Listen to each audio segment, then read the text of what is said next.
I was standing barefoot in the middle of our hallway, shaking, mascara streaked down my face, while he just kept packing. He wasn't yelling. He wasn't begging. He wasn't even looking at me. Just folding shirts like I didn't even exist. "You're really leaving?" I asked, voice cracking. He paused for a second. Then shrugged. Shrugged. Like the last 3 years of our life were a cancelled dinner plan. I felt something rip open inside me. All those nights I spent worrying if I was enough, if I pushed too hard, or didn't push hard enough. I kept waiting for the moment he'd drop everything, wrap me up, and say, "No. I love you. I'm not going anywhere." But that moment never came. He zipped up his suitcase. And just like that, the silence became louder than any scream. I thought losing him would destroy me. But it was what came after that nearly killed me. Before I tell you what happened next, just promise me you're watching this alone. You're going to feel things you weren't ready for. I used to think love looked like constant texting, Sunday brunches, and holding hands in movie theaters. That was before I met Nico. And before I learned that sometimes, the quietest people carry the sharpest knives. When we met, he was calm. So calm it made me nervous. Like he knew something about life I hadn't figured out yet. He wasn't charming in the usual way, no big smiles or cheesy lines. Just presence. Steady eyes. Gentle hands. A kind of attention that made the rest of the room disappear. I fell stupid fast. I told myself I was falling into safety. But it was more like free fall with no parachute. At first, things were easy. Simple. But slowly, things started changing. And I couldn't tell if it was him changing, or me. I'd ask him how his day was and he'd just say fine and keep scrolling. He stopped asking about mine altogether. I used to leave notes in his coat pocket, dumb little things like "You're my favorite person," and he never mentioned them. Not once. I found them months later, crumpled at the bottom of his drawer. And the worst part?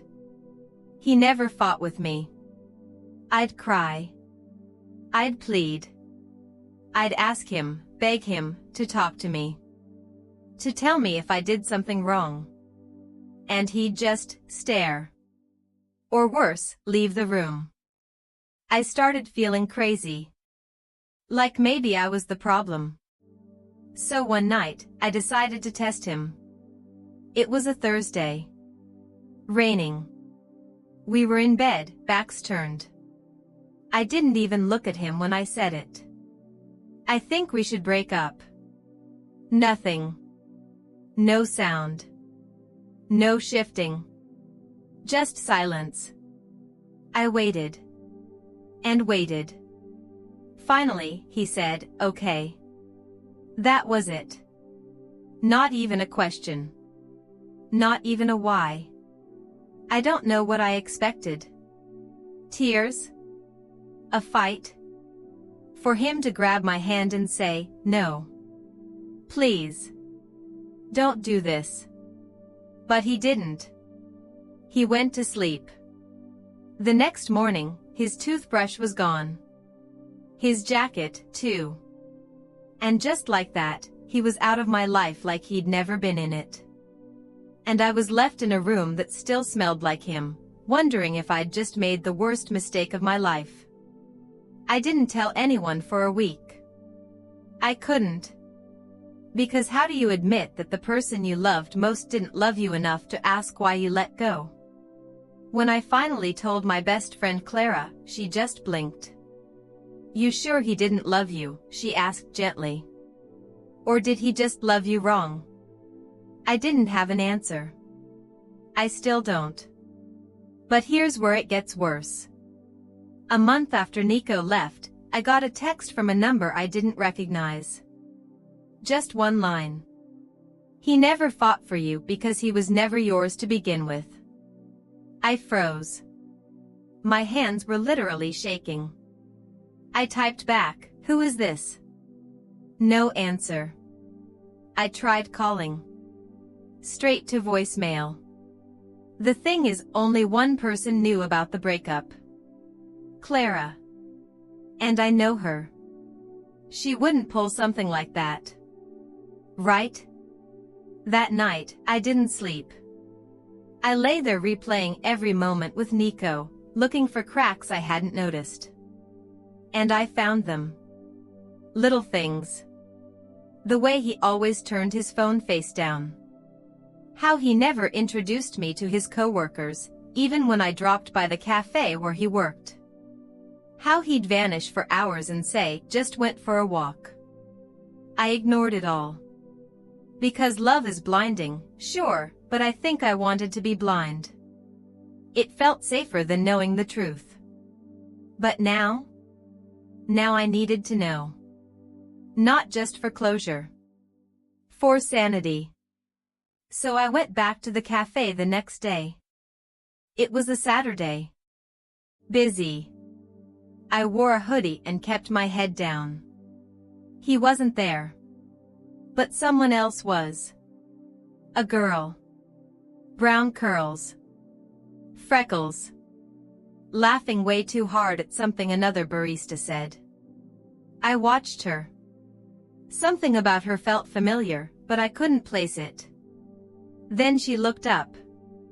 And I swear to God, her face dropped when she saw me. Like she'd seen a ghost. I didn't know her. But she definitely knew me. And in that split second, I realized, Nico wasn't the only one lying. There was a whole second story here I hadn't been told yet. I couldn't stop shaking. I stood outside the cafe like a ghost, staring through the glass, watching that girl, the one with the curly hair and freckles, pretend I wasn't real. But I saw her flinch. I saw her freeze mid-laugh when our eyes met. And that wasn't random. That was recognition. I wanted to storm inside. Ask her who she was. Ask her how she knew Nico. Ask her why the hell she looked like someone who'd just been caught red-handed. But I didn't. Because deep down, I already knew. She was the reason he didn't fight for me. That night, I did what I promised myself I never would. I went through old photos of me and Nico. Not just scrolling, studying. Zooming in. Looking for her. And there she was. In the background of a New Year's Eve picture. Behind us at the bar. I'd laughed at the photo when I took it. Nico had leaned in to kiss my cheek. I thought we looked happy. Real. But now all I could see was that girl, sitting alone at the edge of the frame, staring straight at us. How long had she been there? I didn't sleep that night. My brain was on fire. The next morning, I did something stupid. Or brave. Honestly, I still can't tell the difference anymore. I went back to the cafe. Again. She wasn't there. But the guy behind the counter recognized me. "You're Nico's friend, right?" Friend. That word hit harder than I expected. "Something like that," I said. He smiled awkwardly. "He doesn't work here anymore. Left a few weeks ago. Said he was moving." My stomach dropped. "Moving where?" He shrugged. "Didn't say. Just packed up and ghosted." Ghosted. Like he never existed. I stood there in silence while he handed me a coffee I didn't order. I took it anyway. It was burning hot, but I couldn't feel a thing. Later that week, I ran into Clara. I hadn't told her about the girl at the cafe. Or the anonymous text. Or the photo. I was too embarrassed. Too scared of sounding paranoid. Or worse, obsessed. But something about her energy that day felt off. We were walking down by the river, and she kept checking her phone. Her smile was tight. Fake. Like she was rehearsing for something. So, I said casually, "Do you know a girl named Grace? Curly hair, freckles, works at Nico's old cafe?" Her head snapped toward me so fast I swear I heard her neck crack. "No," she said too quickly. "Why?" I stared at her. "You just reacted weird." She laughed. "God, you're getting paranoid. You need to stop digging." He left. "That's it. Stop torturing yourself." But here's the thing. I never told her he left. Not in those words. I never said he was gone, just that we broke up. So how did she know? Later that night, I got another text from the same number. "She's lying to you. You need to check her apartment. Top drawer." I stared at the message for a full minute, heart pounding so loud I couldn't hear anything else. I wanted to believe it was a prank. A sick joke. But my gut had other ideas. Clara had given me a spare key ages ago. Back when we trusted each other. Back when I thought there were still safe people in my life. So at 1 a.m., in the middle of a thunderstorm, I let myself into her apartment. It smelled like vanilla and betrayal. I didn't even hesitate. I walked straight to her bedroom, opened the top drawer, and found a photo. Me and Nico. From last summer. At a cabin. Only, my face was scratched out. I dropped it like it burned. Underneath, there was more. A letter. In Clara's handwriting. "You said you didn't love her. But you keep going back. I won't be your backup plan forever." My hands were shaking. My whole body felt like it wasn't mine. I grabbed the letter and left. I didn't confront her. Not yet. Instead, I drove out of town. To the cabin from the photo. We hadn't been back since last year. It was a couple hours outside the city, tucked in the woods, barely even on GPS. Nico used to say it was his peace place. His escape from the world. I didn't know what I was looking for. Proof? Closure? Maybe just something to make the pain stop echoing so loud. But when I pulled into the gravel driveway, there was a car. His car. Still dusty. Parked under the trees like it had never left. I walked up to the cabin door and knocked. No answer. I knocked again. And then, the door opened. Not Nico. Grace. Standing there. In sweatpants. Her hair pulled up. Face pale like she'd seen a ghost. And behind her. Nico. Holding a mug. Wearing the same hoodie he used to sleep in beside me. We stared at each other for a full 10 seconds. No one said a word. Then he stepped forward. Set the mug down. "I didn't think you'd come here," he said quietly. "I didn't think you'd be here," I snapped. Grace backed away, like she knew this wasn't her scene anymore. I was breathing so hard I thought I might pass out. "Why her?" I asked. "Why any of this? Why didn't you fight for me?" He looked at me like he was searching for something, guilt, maybe? Or a memory he didn't want to own. "I did fight," he said. "No," I shook my head. "You let me walk." He didn't answer. And that was the answer. I turned to leave.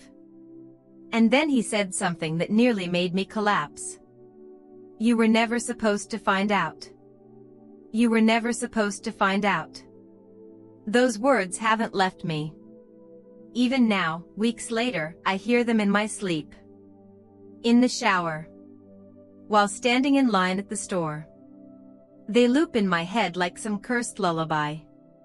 Because that sentence wasn't just about Grace. Or Clara. Or even Nico. It was about all of them. The lies. The silence.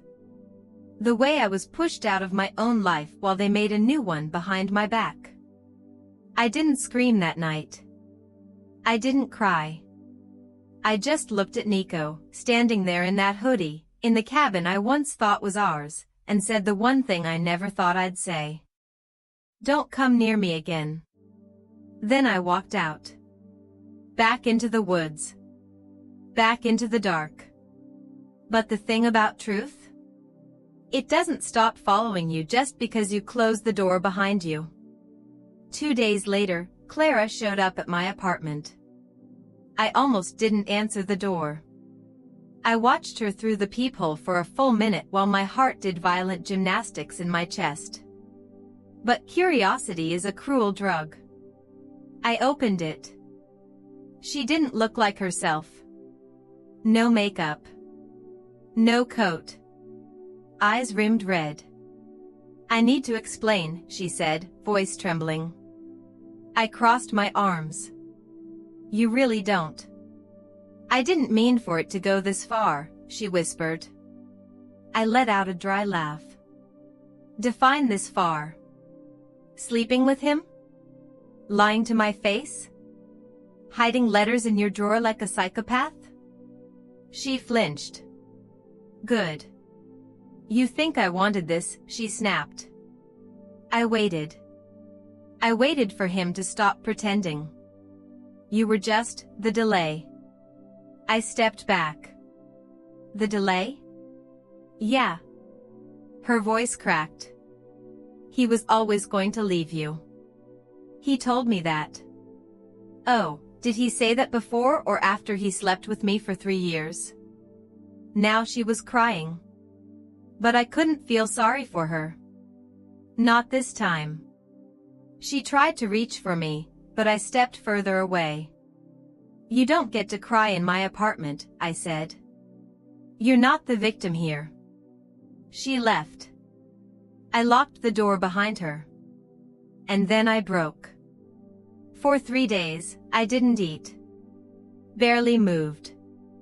I let the apartment go dark, and I stayed curled up under 3 blankets trying to stop my own brain from replaying every conversation, every look, every touch. I wasn't grieving a man. I was grieving who I thought I was with him. That version of me, the girl who believed she was loved, who believed she mattered, she didn't survive this. But something else did. And that version of me wanted answers. I started digging. Into Clara. Into Nico. Into Grace. Turns out, Grace had dated Nico before I met him. For almost a year. It ended badly. She moved to another city. And then, magically, she was back right around the time he started needing space. There were photos. Dates. Overlaps. He had been with both of us. And Clara? She'd known. The whole time. They weren't friends, but they were in a group chat together, one that Nico never told me about. I found it through an old synced backup on my laptop. Messages from months back. Clara, you think she suspects anything? Nico, she only sees what I let her see. Clara, you're playing with fire. Nico, I've got gloves. I nearly threw up. But then came the worst one. Clara, you really think she'll just disappear? Nico, if she doesn't, I'll make her. That message changed everything. Because up until then, I thought I'd been heartbroken. Now I realized I'd been hunted. Everything they did, how quietly Nico left, how fast he moved on, the texts from that anonymous number, they weren't just messy breakups or emotional slip-ups. They were calculated. Planned. I printed everything. Backed it up. Sent copies to a friend. I didn't know if I needed police or a lawyer or a damn therapist. But I knew this, I wasn't going to be their secret anymore. I filed a restraining order. The police took the messages seriously. Especially the last one. Apparently, there were already 2 reports filed against Nico in another city. Both from women. Emotional coercion. Stalking. One even claimed he installed spyware on her phone. Suddenly, I didn't feel crazy anymore. I felt lucky to be alive. Clara disappeared after that. Deleted her socials. Quit her job. Moved out of her apartment. I don't know where she went, and I don't care. She made her choice. Nico? He tried to reach out one more time. An email. You were never supposed to see that. I'm sorry. I didn't reply. I never will. It's been 6 months. I've changed my number. Moved to a different city. Different job. Different life. I keep the evidence file in a locked box under my bed, just in case. But more than that, I keep a list. Not of what they did. But of what I survived. Because I'm not her anymore. Not the girl who begged someone to stay. Not the one who cried over silence. Not the one who mistook cruelty for quiet. I am the girl who looked into the face of a man she loved and said, "Never again." And meant it.